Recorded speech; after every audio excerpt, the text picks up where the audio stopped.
It's 10:30 a.m. February 1st, 2011. Snow blizzard.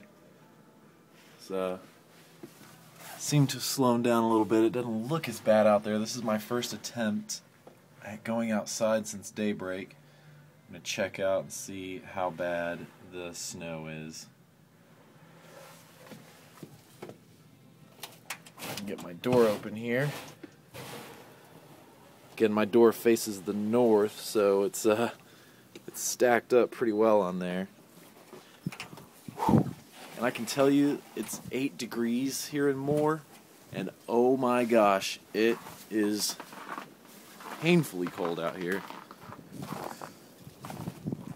Wearing cowboy boots and pajama pants, which I understand is a very popular fashion in Guthrie, Oklahoma.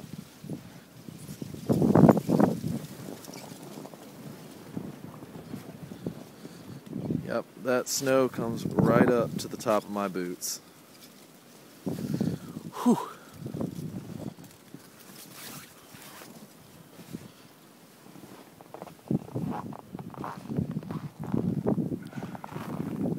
Wow.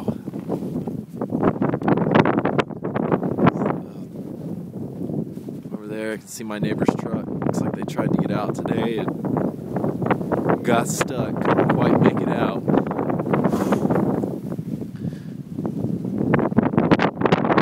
Yeah, this is a look at Blizzard 2011 in Moore, Oklahoma. And I am going back inside because my hand is hurting from holding this phone. It is way, way too cold out here.